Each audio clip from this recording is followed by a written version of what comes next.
Recording भी on कर दे रहे हैं। हाँ और लाइव भी, ठीक है। लाइव भी। उससे क्या होगा, कहीं नहीं तो रेडी है? बताइएगा। हाँ ठीक है, हम रेडी। पीसीसी ऑन है, पीसीसी ऑन कर लीजिए। और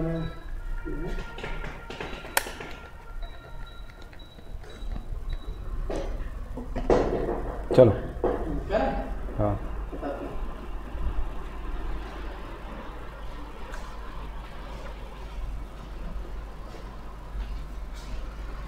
रेडी सर?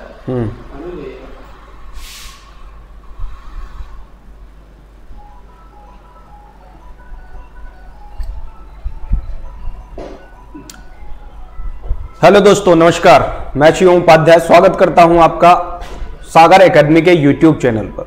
जैसा कि मैंने आपको कल बताया था कि इकोनॉमिक्स की इस क्लास में मनी बैंकिंग की चर्चा कर रहे हैं और अभी तक हमने 3 क्लास हो चुकी है।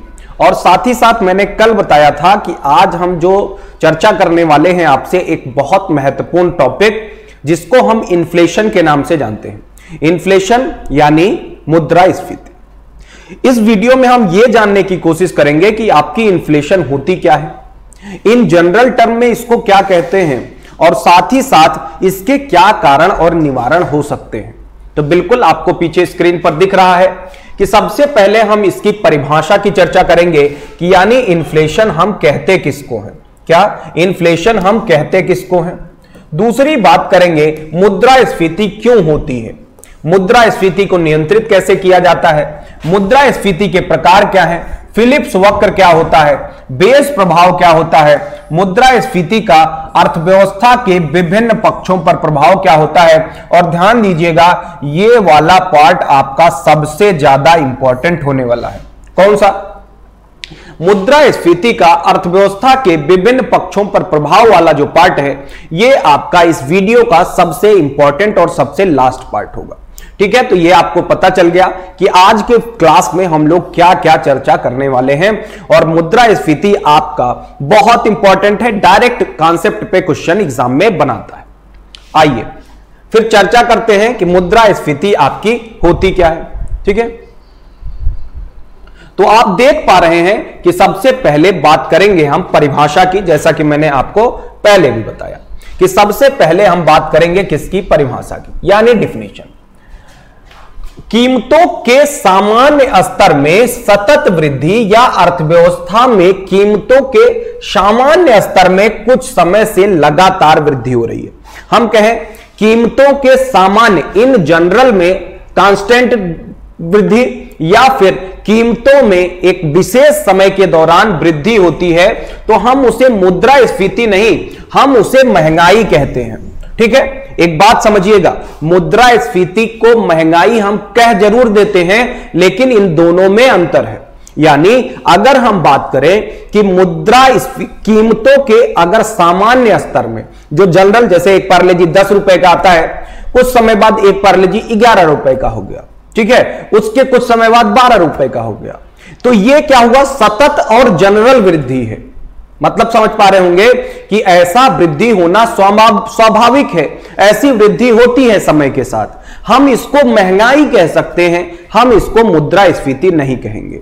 तो अगर हम इसको मुद्रास्फीति नहीं कहेंगे तो फिर मुद्रास्फीति किसको कहेंगे? तो ध्यान दीजिएगा, ये इस महंगाई का ही बृहद रूप होता है।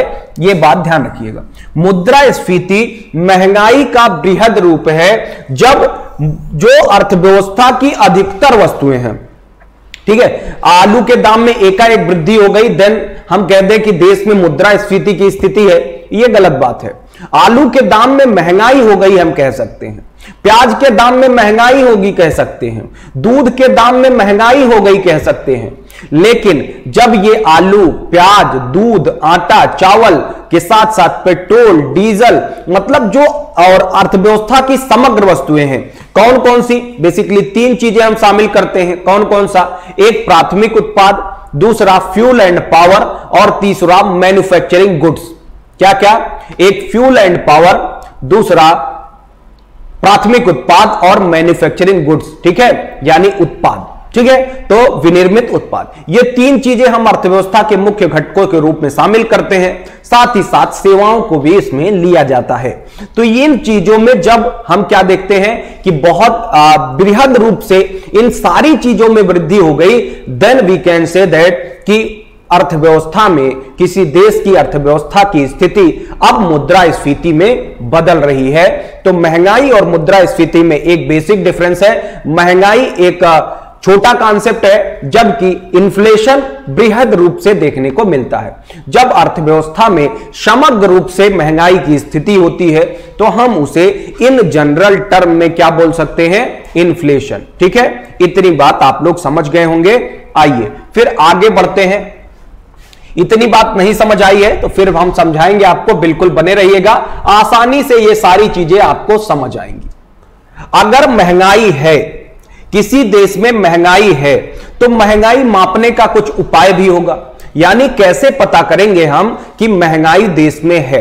तो आइए देखते हैं। महंगाई को मापन के लिए दो तरीकों का इस्तेमाल किया जाता है। किसका किसका? दो तरीकों का। ठीक है, यह बात मैं पहले भी आपको बता चुका हूं कि महंगाई के मापन के लिए बेसिकली हम दो तरीकों का इस्तेमाल करते हैं। कौन कौन सा? जिसको WPI बोलते हैं, एक को बोलते हैं CPI। WPI मतलब होता है थोक मूल्य सूचकांक और CPI का मतलब होता है उपभोक्ता मूल्य सूचकांक। और मैंने फिगर भी बना के आपको दिखाया हुआ था कि यह हो गया आपका औद्योगिक क्षेत्र, यह हो गया थोक विक्रेता और यह हो गया उपभोक्ता, यानी A, B और C।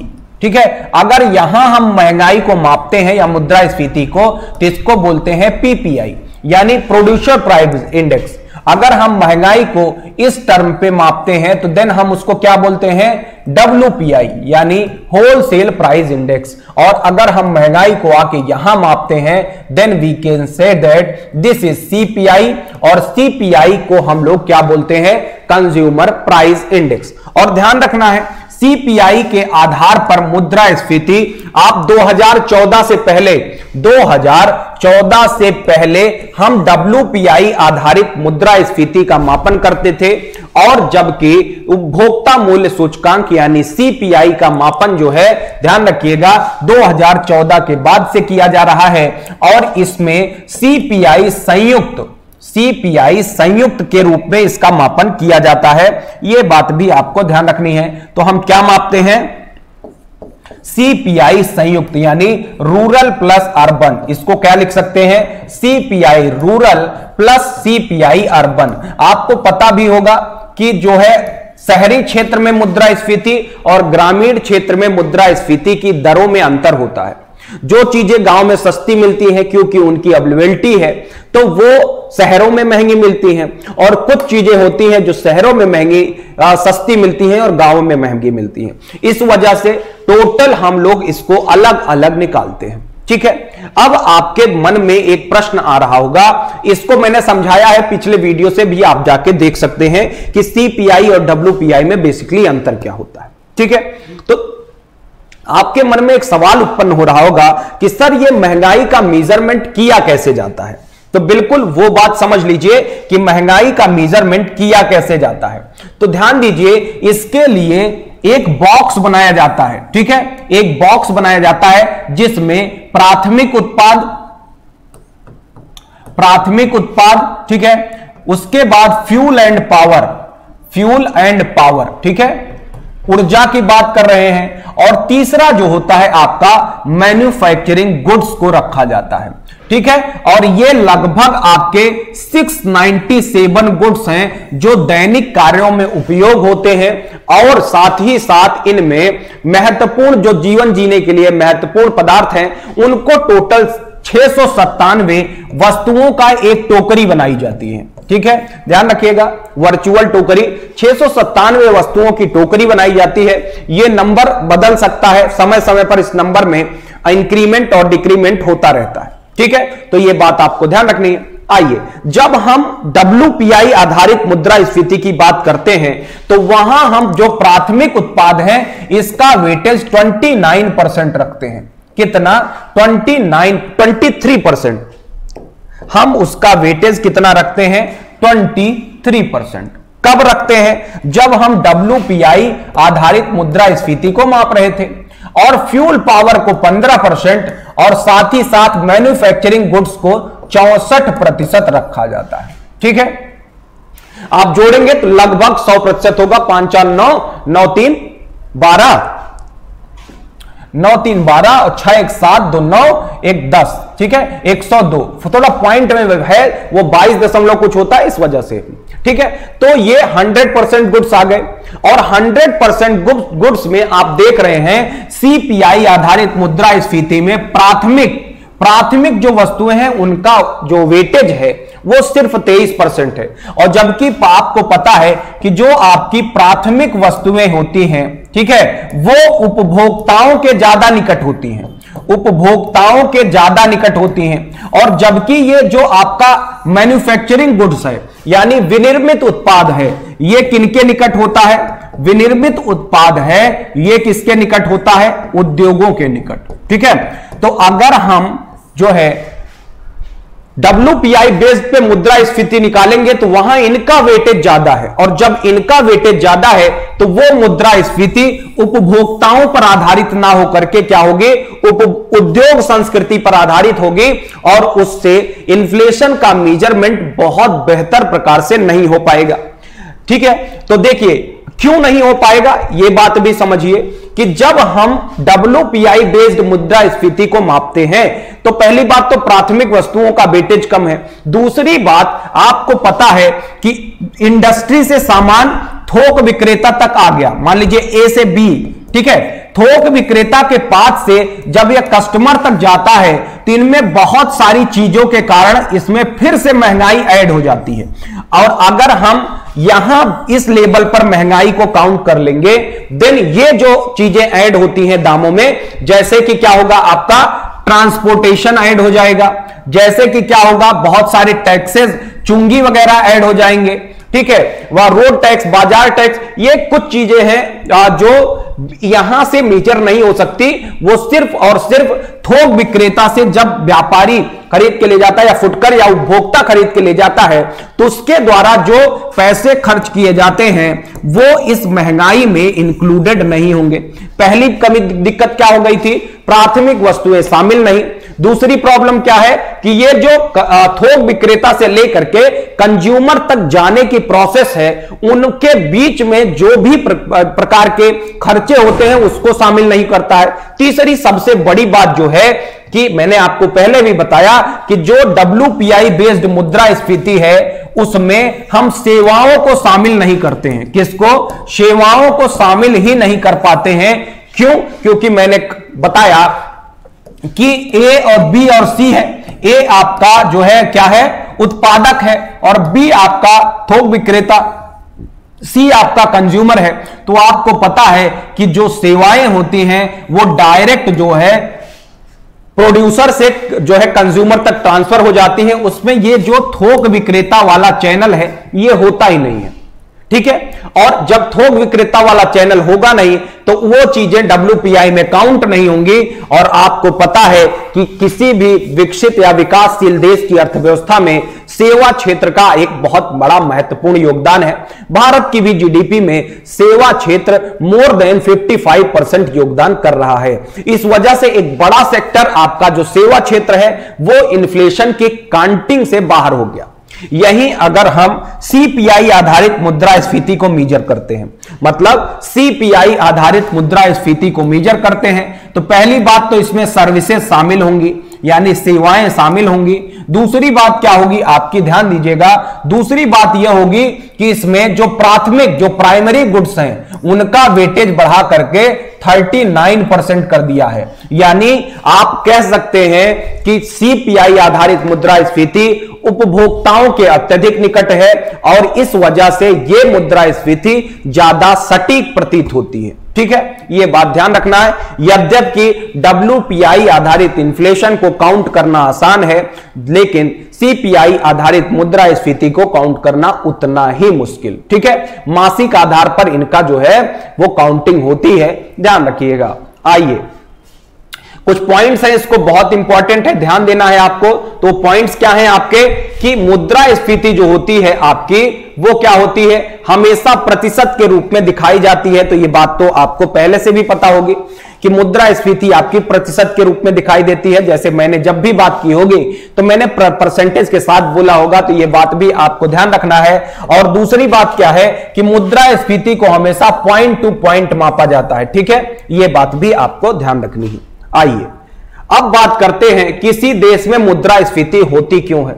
ध्यान दीजिएगा, इसको दो प्रकार से समझ सकते हैं हम। कौन कौन सा प्रकार है आपका, तो दो प्रकार है इसका कि 70 के दशक से पूर्व और 70 के दशक से बाद। 70 के दशक से जो पूर्व स्थिति थी वो ऐसी स्थिति थी कि लोगों के पास क्रय शक्ति क्षमता का अभाव था, लोग चीजें खरीद ही नहीं पाते थे। लेकिन 70 के दशक के बाद क्या हुआ, 90 का दशक आते आते ग्लोबलाइजेशन का दौर आया। ग्लोबलाइजेशन में लोगों के पास पैसे बहुत तेजी से बढ़ने लगे, आय में विषमता बढ़ने लगी, और आय में विषमता और पैसे तेजी से बढ़ने से लोगों के पास मुद्रास्फीति के कारणों में भी परिवर्तन आया, ठीक है। तो पहले टेक्नोलॉजी ना होने के कारण चीजें महंगी हो जाती थी, बाढ़ और आपदा जैसी समस्याओं के कारण खाद्यान्न जो है आपूर्ति सुनिश्चित नहीं हो पाती थी, इस वजह से खाद्यान्नों के दाम बहुत तेजी से बढ़ जाते थे। टेक्नोलॉजी अच्छी ना होने की वजह से जो भी चीजें बनाई जाती थी उनके दाम महंगे हो जाते थे, और साथ ही साथ लोगों की क्रय शक्ति क्षमता ना होने से उत्पादन भी प्रभावित होता था। तो ये सारी बातें थी 1970 के पहले। 1970 के बाद ऐसी प्रॉब्लम नहीं रह गई। आपको पता है कि बहुत तेजी से क्या हुआ, टेक्नोलॉजी का विस्तार हुआ, लोगों की क्रय क्षमता में भी बहुत तेजी से विस्तार हुआ, और साथ ही साथ नई टेक्नोलॉजी के आने से बहुत तेजी से सामान भी बनने लगे। तो फिर 90 के दशक के बाद, 70 के दशक के बाद आप कह सकते हैं कि जो ये 70 के दशक के पहले वाले कारण थे ये आप उत्तरदायी नहीं रह जाते हैं इन्फ्लेशन के लिए। तो अगर ये उत्तरदायी नहीं है तो कोई ना कोई तो उत्तरदायी है। जब ये उत्तरदायी नहीं है तो उत्तरदायी कौन है, आइए चर्चा करते हैं। उत्तरदायी कौन, तो 90 के दशक के बाद उत्तरदायी है दो प्रकार की चीजें, एक है आपकी मांग जनित मुद्रास्फीति और दूसरी है लागत जनित मुद्रास्फीति। यह बात समझ लीजिए, मांग जनित मुद्रास्फीति का मतलब है डीपीआई और लागत जनित मुद्रास्फीति का मतलब है सीपीआई। डीपीआई का मतलब होता है डिमांड पुल इन्फ्लेशन, ठीक है, और सीपीआई का मतलब होता है कास्ट पुश इन्फ्लेशन। यह बात आपको ध्यान रखनी है। आइए अब बात करते हैं कि यह होती क्या है, ठीक है। तो देखिए यहां अपने आप इससे समझ आ रहा है, यहां लिखा क्या हुआ है, मांग जनित मुद्रास्फीति। मांग का मतलब क्या होता है, डिमांड, ये बात आपको पता है। डिमांड का मतलब क्या होगा कि जब मार्केट में क्या होगा, डिमांड आती कहां से है, तो डिमांड आती है हमारी क्रय शक्ति क्षमता में इंक्रीमेंट से। क्रय शक्ति क्षमता कहां से आएगी, तो ध्यान दीजिएगा, जब हमारे पास मनी की सप्लाई बढ़ जाएगी, मनी की सप्लाई बढ़ जाएगी। इन जनरल टर्म्स हम कह सकते हैं कि जब हमारी आय में वृद्धि हो जाएगी तो हम क्या करेंगे, अर्थव्यवस्था में मांग पैदा करेंगे। हालांकि यह अच्छी चीज है, लेकिन जब अनावश्यक रूप से बहुत तेजी से तरलता इकोनॉमी में या मार्केट में बढ़ जाती है तो और उस के एवज में सप्लाई नहीं बढ़ पाती है। ध्यान रखिएगा कि हमने क्या बोला कि डिमांड बढ़ गई, आपकी अर्थव्यवस्था में डिमांड बढ़ गई, लेकिन उस एवज में जो सप्लाई थी आपकी, यानी जो वस्तुओं की आपूर्ति थी, वो सुनिश्चित नहीं हो पाई। तो क्या होगा, अब इसको एक सिंपल टर्म से समझ सकते हैं। कोई एक व्यापारी है, एक पेन बेच रहा है, उस पेन की कीमत उसने रखी है 10 रुपए, ठीक है। जब तक इसकी मांग सतत रूप से बराबर बनी हुई थी तब तक इसकी कीमत थी 10 रुपए। अचानक से लोगों के पास पैसे बढ़ गए और इस पेन खरीदने वालों की संख्या में वृद्धि हो गई। ध्यान दीजिए, अब इस पेन को खरीदने वाला पहले ए था, अब इस पेन को खरीदने वाले ए, बी, सी, डी सारे लोग हो गए। क्यों? क्योंकि पहले सिर्फ ए के पास पैसा था और अब ए, बी, सी, डी सारे लोगों के पास पैसा है। पैसा होना खराब बात नहीं है, लेकिन जैसे होता क्या है कि हम घरों में क्या करते हैं, जैसे हमारे पास अभी एक फ्रिज है, काम चल रहा है, लेकिन जैसे ही हमारे पास नया पैसा आएगा हम क्या करेंगे, कहेंगे कि ये पुरानी वाली फ्रिज पुरानी हो गई, अब नई खरीद लेते हैं। तो हमने क्या किया, अर्थव्यवस्था में अनावश्यक रूप से मांग पैदा किया और फिर क्या किया कि हमने महंगाई को बढ़ाने में योगदान दिया। और जब ये बड़े लार्ज स्केल पे हो जाता है उसी को हम फिर कह देते हैं मुद्रास्फीति। अब 4 लोग खरीदने वाले हो गए, तो ए बोलेगा कि हमको ये पेन दे दो, दुकानदार बोलेगा 10 रुपए लाओ, ए बोलेगा ठीक है, तब तक बी बोलेगा नहीं हमको पेन चाहिए, और दुकानदार के पास एक ही पेन है, मतलब सप्लाई नहीं बढ़ी। मान लीजिए ये 4 लोग नए पैदा हुए हैं पेन खरीदने के लिए, और यही हम 4 नई पेन डाल देते मार्केट में, 4 नई पेन बना के डाल देते तो कोई दिक्कत होती, तब सबको 10-10 रुपए में एक पेन मिल जाती। लेकिन अभी अर्थव्यवस्था में पेन है एक और खरीदने वाले हैं 4, तो बी बोलेगा कि हम तुमको 12 रुपए दे रहे हैं इस पेन का, पेन हमको दे दो। तो डी क्या बोलेगा कि तुम्हारे पास ही पैसा है, मेरे पास भी है, मैं 15 रुपए देने के लिए तैयार हूं। तो आप देख रहे हैं मार्केट में पैसा बढ़ने की वजह से ये 10 रुपए के पेन बढ़ते बढ़ते 15 रुपए की हो गई, और इसी को हम क्या कहते हैं, महंगाई। और इन्फ्लेशन में आय की विषमता का स्तर भी बढ़ता है, और आय की विषमता के स्तर में अमीर अमीर गरीब गरीब। तो ध्यान दीजिएगा, अमीरों के पास तो पैसा और महंगाई को वो झेल जाते हैं, गरीबों को बड़ी तकलीफ होती है। हालांकि यह कहा जाता है कि इन्फ्लेशन अपने साथ जो है वो रोजगार के अवसरों को भी लाती है। इन्फ्लेशन के दौरान जो बेरोजगारी दर है उसमें कमी दिखाई देती है, लेकिन स्टैग इन्फ्लेशन ऐसे इन्फ्लेशन है जहां इन्फ्लेशन में वृद्धि के साथ बेरोजगारी दर में भी वृद्धि होती जाती है, तो इसको बोलते हैं स्टैगफ्लेशन। आगे बताएंगे। तो अब आपको समझ आ गया होगा कि मांग जनित मुद्रास्फीति कैसे जनरेट होती है। सप्लाई नहीं बढ़ी, डिमांड बढ़ गई, उस वजह से कीमतों में वृद्धि हो गई। आइए अब आपको यह समझना है कि जो हमारी क्रय शक्ति क्षमता है, क्रय शक्ति क्षमता है, इसमें विस्तार कैसे होता है। तो ध्यान दीजिएगा, पहला है सरकारी योजनाओं के माध्यम से, सरकारी योजनाओं के माध्यम से। अब ऐसा तो है नहीं कि मोदी जी क्या करेंगे, हमारी क्रय शक्ति क्षमता बढ़ाने के लिए एक सूटकेस योजना लॉन्च कर देंगे। सूटकेस योजना मतलब क्या होगा कि लो भैया सूटकेस में 15 लाख रुपए रख करके दे रहे हैं और जाओ मार्केट में ऐश करो। ऐसा होता नहीं है। होगा क्या कि सरकार विभिन्न योजनाओं के माध्यम से, जैसे किसान वाली स्कीम आई, किसान सम्मान निधि 2-2 हजार रुपए सब तक पहुंचे, तो इस प्रकार सरकारी योजनाओं के माध्यम से क्या करती है गवर्नमेंट, लोगों तक पैसे पहुंचाने का कार्य करती है, और ये पैसे मार्केट में जा करके डिमांड पैदा करते हैं। और कभी कभी यह जरूरी हो जाता है क्योंकि वास्तव में लोगों की क्रय शक्ति क्षमता में कमी आती है, जैसा कि कोविड-19 के दौरान आपको देखने को मिला है। और इसी एवज में केंद्र सरकार द्वारा 73,000 करोड़ रुपए, ठीक है, 73,000 करोड़ रुपए अर्थव्यवस्था में डाले जाएंगे ताकि लोगों के द्वारा मांग जनरेट किया जा सके। और आपको पता है मांग जो है वो उत्पादन बढ़ाती है, उत्पादन रोजगार देता है, रोजगार से फिर जो है मांग होती है, मांग फिर उत्पादन करती है। यह बात आपको ध्यान रखनी है। तो आइए, सरकारी योजनाओं के माध्यम से पैसे लोगों तक जाते हैं, आपने समझ लिया। दूसरा, पे कमीशन जो लागू होते हैं। क्या लागू होते हैं? पे कमीशन, ठीक है, जैसे जिनको हम बोलते हैं वेतन आयोग। क्या बोलते हैं? वेतन आयोग। आपको पता होगा 7th पे कमीशन लगा तो मास्टरों की सैलरी में अचानक से बहुत तेजी से वृद्धि हो गई। जो टीचर बाइक से चलता था वो टीचर 4 व्हीलर से चलने लगा। हालांकि ये खराब बात नहीं है, लेकिन पे कमीशन लागू होने से वेतन में बहुत तेजी से वृद्धि हुई और लोगों की जीवन स्तर में सुधार हुआ। और जब लोग जीवन स्तर में सुधार होता है तो मांग पैदा करते हैं, और मांग के एवज में सप्लाई नहीं हुई तो फिर इन्फ्लेशन आती है। तीसरा क्या होगा? सरकार जो हमसे इनकम टैक्स या डायरेक्ट टैक्स लेती है, डायरेक्ट टैक्स लेती है, ठीक है, वो कम कर दे। डायरेक्ट टैक्सेस का बोझ कम कर देगा। तो ध्यान दीजिएगा, हमारी जो शुद्ध आय होती है, क्या बोलते हैं? शुद्ध आय। तो उसको क्या बोलते हैं? हमारा वेतन, वेतन या फिर हमारा लाभ माइनस डायरेक्ट टैक्सेस। अब हमें अपने वेतन से टैक्स तो देना ही पड़ता है, और जब हम टैक्स देंगे तो हमारी जो शुद्ध आय है वो टैक्स को निकाल करके ही तो बचती है।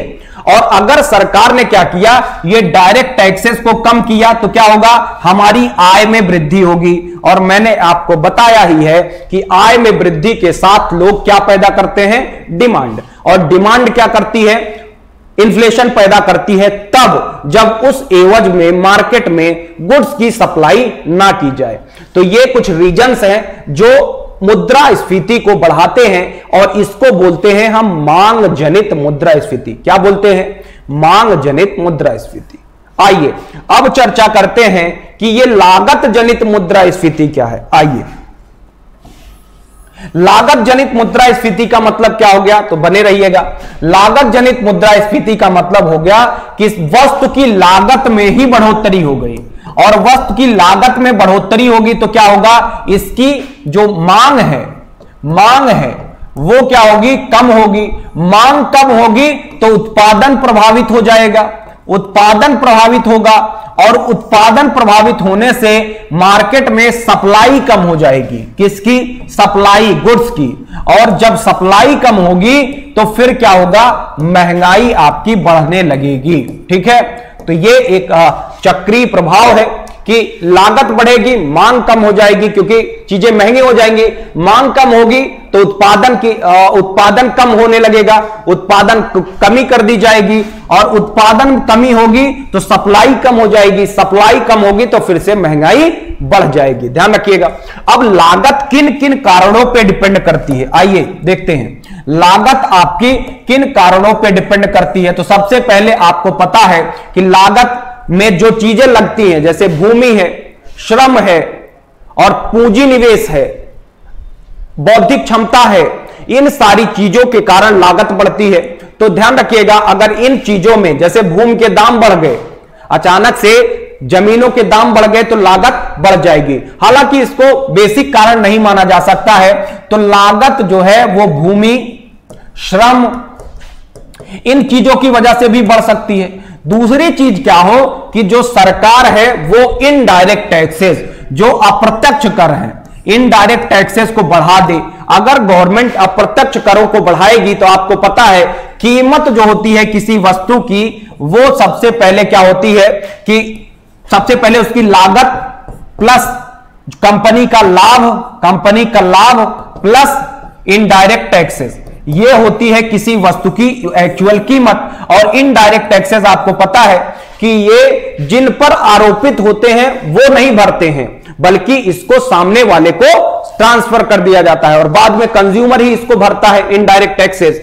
तो पता है अगर ये इनडायरेक्ट टैक्सेस सरकार बढ़ाती जाएगी तो आप देख रहे हैं सीधा सीधा वस्तु की कीमतों में वृद्धि होती जाएगी, और वस्तु की कीमतों में वृद्धि के साथ ही क्या होगा, उत्पादन प्रभावित होगा, और उत्पादन प्रभावित होने से सप्लाई घटेगी तो महंगाई बढ़ेगी।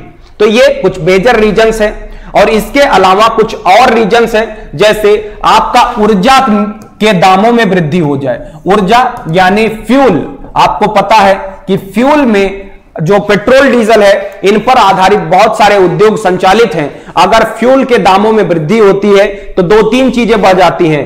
एक तो फैक्ट्री की लागत बढ़ जाती है, फैक्ट्री में एनर्जी के लिए ये फ्यूल लगते हैं, और फ्यूल जो होगा क्या होगा, अगर इसका दाम बढ़ जाएगा तो वस्तु का दाम बढ़ जाएगा। दूसरा, ट्रांसपोर्टेशन कास्ट बढ़ जाती है। ठीक है, आपको पता है वस्तुओं को हम ट्रांसपोर्ट किससे करते हैं, ट्रक से, और अगर चीजों की फ्यूल की लागत बढ़ जाएगी तो ऑटोमेटिक ट्रांसपोर्टेशन कास्ट बढ़ जाएगी।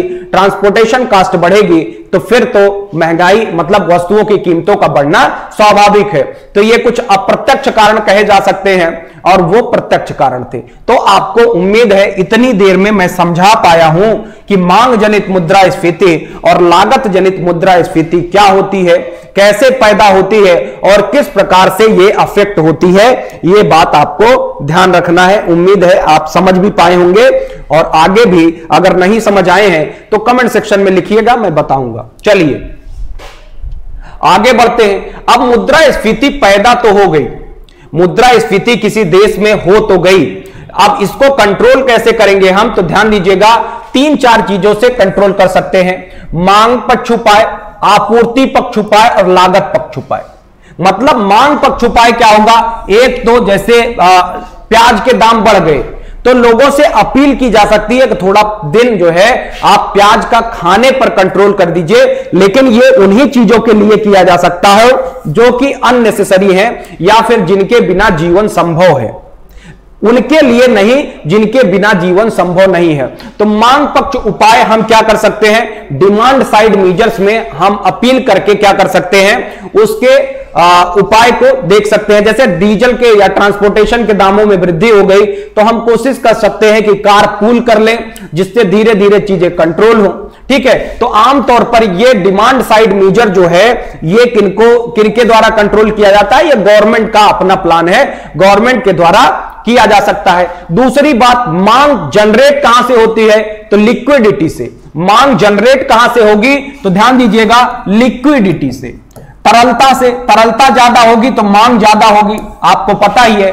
तो आरबीआई के द्वारा जितने भी टूल्स मैंने आपको पढ़ाए हैं, आरबीआई के द्वारा जितने भी टूल्स मैंने पढ़ाए हैं उनके द्वारा, जैसे रेपो रेट है, reverse repo rate, repo rate है, रिवर्स रेपो रेट है, एमएसएफ है, एलएएफ है, ओएमओ है, या फिर एसएलआर है, सीआरआर है, इन टूल्स के माध्यम से आरबीआई क्या करेगी, मार्केट से ये जो लिक्विडिटी है इसको कम करने का प्रयास करेगी। और बाजार में जब तरलता कम हो जाएगी तो आपको पता है तरलता कम होने के साथ ही मांग में कमी आएगी। ठीक है, तो इसके लिए दोनों उपाय किए जाते हैं, और जो सरकार की तरफ से उपाय किए जाते हैं उसको हम लोग राजकोषीय उपाय कहते हैं, और जो आरबीआई के तरफ से उपाय किए जाते हैं उसको हम लोग क्या बोलते हैं, मौद्रिक उपाय। और कल मैंने आपको ये सारे के सारे मौद्रिक उपाय बताए थे। आइए, आपूर्ति पक्ष उपाय, तो ध्यान रखिएगा, आपको पता है कि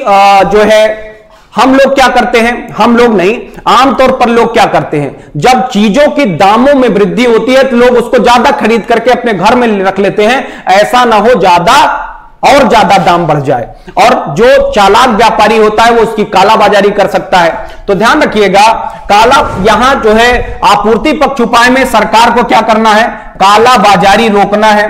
साथ ही साथ अगर जरूरी हो तो आवश्यक वस्तु विनियम है 1995 का, जिनके तहत भंडारण पर रोक लगा दी जाती है, वो किया जा सकता है सरकार के द्वारा। और बहुत सारे उपायों को अपना करके मार्केट में जो वस्तुओं की सप्लाई है, ठीक है, सप्लाई है, उसको बढ़ाया जा सकता है, जिससे इन्फ्लेशन नियंत्रित होगी।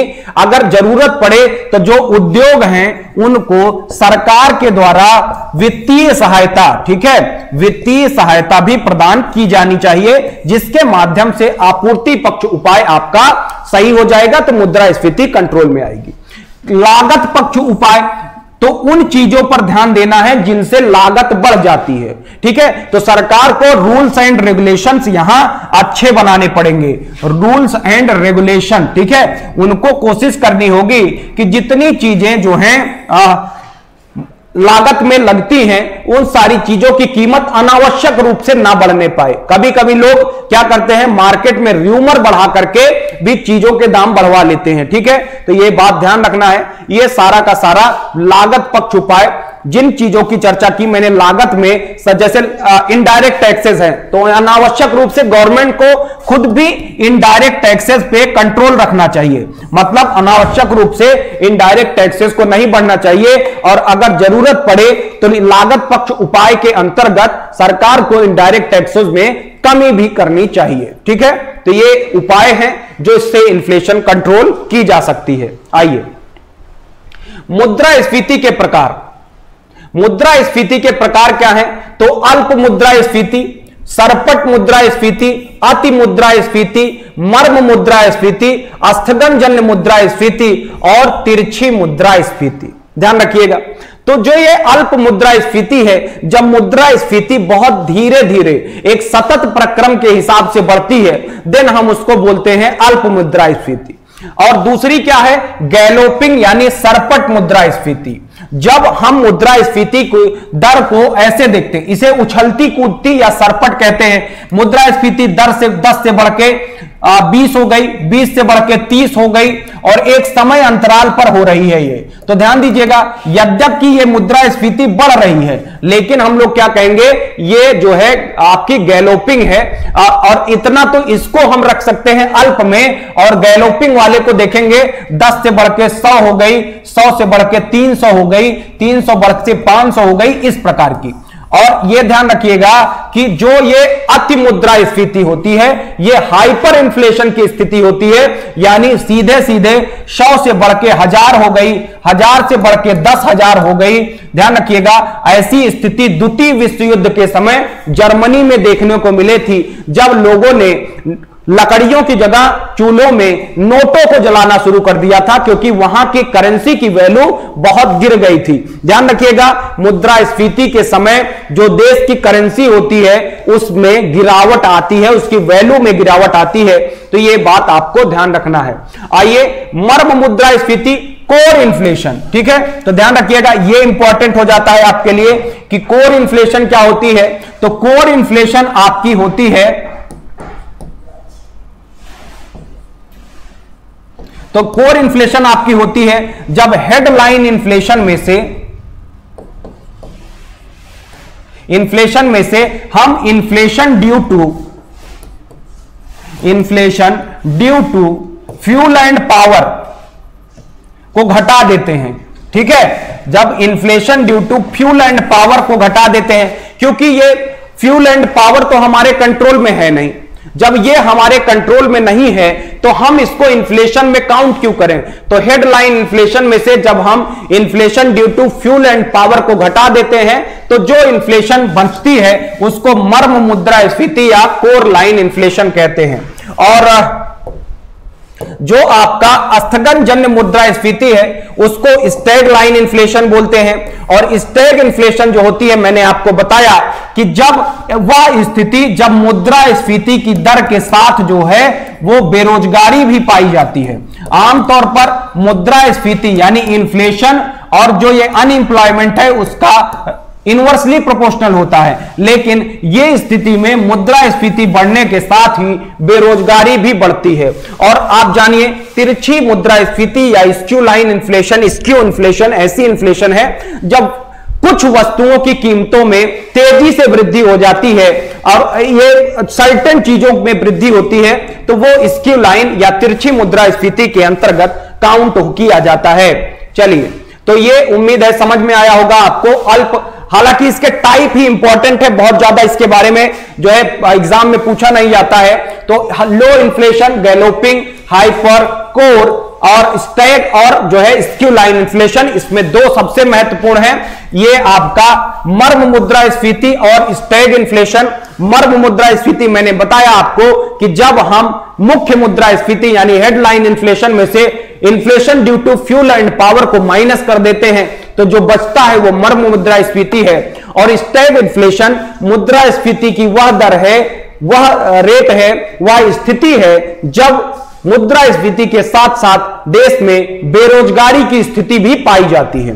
और जबकि फिलिप्स वक्र क्या कहता है, आपका फिलिप्स कर्व कहता है कि जब देश में मुद्रास्फीति की दर होती है, मुद्रास्फीति की स्थिति होती है, तो ध्यान दीजिएगा, अब यही सब बताया हुआ है इसमें, ध्यान दीजिएगा, एक बार पढ़ देता हूं मैं आपको कि अल्प मुद्रास्फीति धीमी और अनुशासनात्मक होती है। मैंने क्या बताया ना कि 10, 10 से 20, 20 से 30, 30 से 40, मतलब एक तो धीमी है और दूसरी क्या है, एक अनुशासन में है, 10-10 के गैप में बढ़ रही है, लंबी अवधि के दौरान देखने को मिलती है और यह एक अंकी होती है। तो बिल्कुल ध्यान दीजिएगा, 2.3, 2.6, 2.7 एग्जाम्पल के तौर पे मैंने 10 लिया, यह एक अंकी होती है, यह बात आपको ध्यान रखना है। ऐसी मुद्रास्फीति को क्रीपिंग या सरकती मुद्रास्फीति भी कहते हैं। आइए आगे देखते हैं। सरपट मुद्रास्फीति, तो मुद्रास्फीति की दर मैंने आपको बताया 20 से बढ़ के 100, 100 से 200, 200 से 500, 500 से 700, जब तेजी से बढ़ जाती है तो हम उसको क्या बोलते हैं, सरकती मुद्रास्फीति और सरपट मुद्रास्फीति, ठीक है। सरपत मुद्रास्फीति। इसके अलावा आपका क्या है, अति मुद्रास्फीति, जब बहुत तेजी से मुद्रास्फीति बढ़ती है और अरबों गुना तक, खरबों गुना तक मुद्रास्फीति बढ़ जाती है। और फिर जर्मनी में क्या होता है कि लोग चूल्हे में पैसा जलाना स्टार्ट कर देते हैं लकड़ी की जगह, तो ऐसी मुद्रास्फीति को हम अति मुद्रास्फीति कहते हैं। और घरेलू मुद्रा, इस मुद्रास्फीति का उपाय लोग क्या ढूंढते हैं, तो ध्यान दीजिएगा, मैंने बताया कि घरेलू मुद्राओं का दाम बहुत कम हो जाता है, लोग उस पर भरोसा खो देते हैं और विकल्प के रूप में विदेशी मुद्रा या सोने का इस्तेमाल करने लगते हैं। ठीक है, ऐसा वही लोग कर पाएंगे जो पहले से अमीर रहे होंगे। मर्म मुद्रास्फीति को मैंने बताया आपको कि जब हेडलाइन इन्फ्लेशन, ठीक है, में से हम क्या करते हैं, वस्तुओं और सेवाओं के दाम में, ऊर्जा एवं खाद्य वस्तुओं, यहां बताया मैंने फ्यूल पावर, ठीक है, और जो नॉर्मल चीजें हैं उनको घटा देंगे तो फिर जो है हम उसको मर्म मुद्रास्फीति देखने को मिलती है। और पहली बार भारत में मर्म मुद्रास्फीति की अवधारणा को 2001 में अपनाया गया था। इसके अलावा जो है स्थगनजन्य मुद्रास्फीति, मैंने अच्छे से बताया कि जो मुद्रास्फीति और बेरोजगारी के बीच ट्रेड ऑफ की स्थिति होती है, मतलब इनवर्सली प्रोपोर्शनल होते हैं, लेकिन इस स्थिति में इससे विपरीत स्थिति यानी मुद्रास्फीति में फिलिप्स कर्व गलत हो जाता है। अब देखिए फिलिप्स वक्र क्या होता है, तो फिलिप्स वक्र आपका बताता है कि जो अभी मैंने रिलेशन बताया भी आपको कि मुद्रास्फीति और बेरोजगारी के बीच संबंध, ये इंपॉर्टेंट है, आपका एग्जाम पॉइंट ऑफ व्यू से बहुत इंपॉर्टेंट है, लगातार इससे सवाल बने हुए हैं, तो ये बात आपको ध्यान रखनी है। क्या ध्यान रखना है कि जो ये बेरोजगारी है और मुद्रास्फीति है, ये दोनों इनवर्सली प्रोपोर्शनल होते हैं, लेकिन सिर्फ एक केस है जहां ये डायरेक्टली प्रोपोर्शनल हो जाते हैं, और वो है आपकी स्टैग इन्फ्लेशन की स्थिति। स्टैग इन्फ्लेशन की स्थिति जो है, उस स्थिति में ये दोनों क्या होते हैं, डायरेक्टली प्रोपोर्शनल हो जाते हैं, ये बात ध्यान रखना है। स्क्यू लाइन इन्फ्लेशन मैंने बताया कि जब छोटे समूह में मूल्य वृद्धि निरंतरता के साथ होती है, कुछ वस्तुओं में मूल्य वृद्धि जो है वो निरंतरता के साथ होती है, तो हम उसको स्क्यू लाइन इन्फ्लेशन या तिरछी इन्फ्लेशन कहते हैं। आइए अब बात करते हैं बेस इंपैक्ट की। हालांकि मैंने इसकी भी चर्चा आपसे की हुई है, लेकिन फिर भी एक बार फिर से हम इसकी चर्चा कर लेते हैं। आइए, आधार प्रभाव। आधार प्रभाव क्या होगा आपका,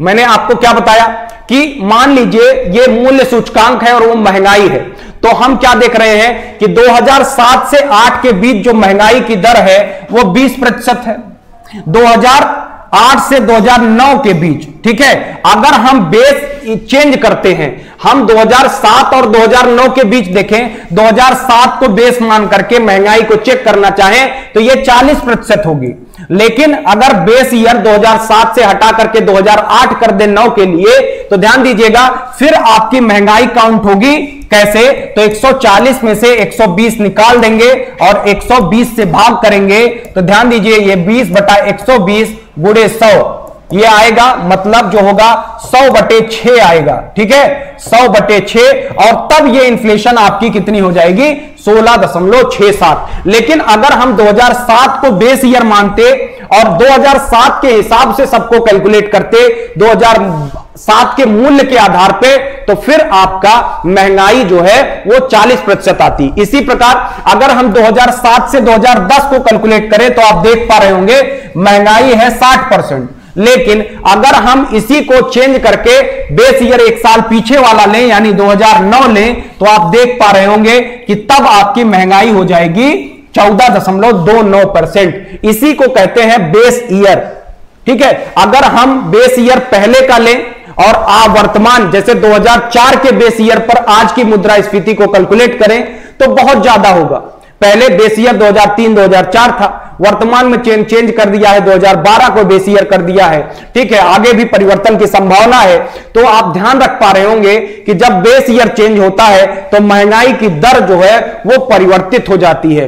बेस ईयर, यहां से इसको बेस ईयर मान करके इसको कैलकुलेट किया तो 20%, इसी से इसको कैलकुलेट किया तो 40%, और इसी से इसको कैलकुलेट किया तो 60%। लेकिन जब हमने एक दूसरे से पीछे वाले को कैलकुलेट किया, जैसे 120 से 140 को कैलकुलेट किया तो 16%, और 140 से 160 को कैलकुलेट किया तो 14.29%। ठीक है, चीजें महंगाई की दर ही है, वस्तुओं के दाम उतने ही हैं, बस बेस इफेक्ट क्या कर रहा है कि महंगाई के रेट में परिवर्तन दिखा रहा है। यही होता है आपका बेस इफेक्ट। आइए लास्ट टू लास्ट टॉपिक है, सबसे अंतिम है, जो कि बहुत इंपॉर्टेंट है। पहले इसका स्क्रीनशॉट ले लीजिए, पहले इसका स्क्रीनशॉट लेना है आपको, उसके बाद जो है हम आगे चर्चा करेंगे। सबसे पहले स्क्रीनशॉट ले लीजिए, बहुत इंपॉर्टेंट है। मुद्रास्फीति का अर्थव्यवस्था के विभिन्न पक्षों पर प्रभाव, यह बहुत जरूरी है आपके लिए।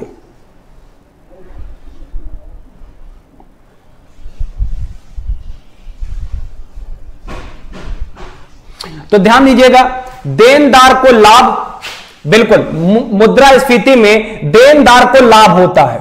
ठीक है, देनदार मतलब जिसको कर्ज वापस करना है। अब मान लीजिए कि हमने 100 रुपए 2001 में लिया था, ठीक है, और 2020 में उसको वापस करने जा रहे हैं, और तब तक मुद्रास्फीति की दर कम से कम 100 गुना बढ़ गई, 100% बढ़ गई। तो ध्यान दीजिएगा, आज के 200 रुपए कल के 100 रुपए के बराबर है, लेकिन जो व्यक्ति मुझे वापस करेगा वो तो 100 ही वापस करेगा। मतलब मुझे अपने मूलधन का आज की डेट में 50% ही वापस मिल रहा है। तो इसी को बोलते हैं कि देनदार को लाभ होता है।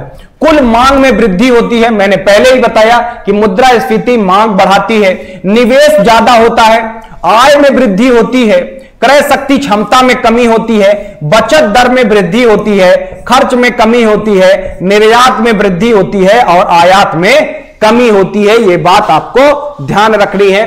तो ये मुद्रास्फीति के प्रभाव हैं, आपको इस पे फोकस करना है, एज इट इज याद कर लेना है। अगर आप थोड़ा सा समझेंगे तो आपको समझ भी आ जाएगा। ठीक है, तो ये याद रखिएगा। तो ये कुछ जरूरी जो है पॉइंट्स थे जो मैंने मुद्रास्फीति के बारे में आपसे डिस्कस किए। ठीक है,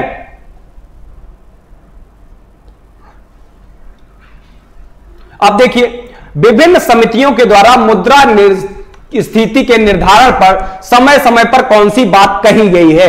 तो ध्यान रखिएगा, सबसे पहले तो मुद्रास्फीति से कौन कौन सी समितियां बनी हैं, तो वो बनी है आपकी कौन सी समिति, तो पहली है चक्रवर्ती समिति। चक्रवर्ती समिति ने क्या कहा है, जो चक्रवर्ती समिति ने कहा है कि दर को 4% का सुझाव, मतलब मुद्रास्फीति की दर को 4 से 6% का सुझाव। और सी रंगराजन ने क्या कहा कि 92 में बनी, 92 से 97 5 से 6% रहने की वकालत की है।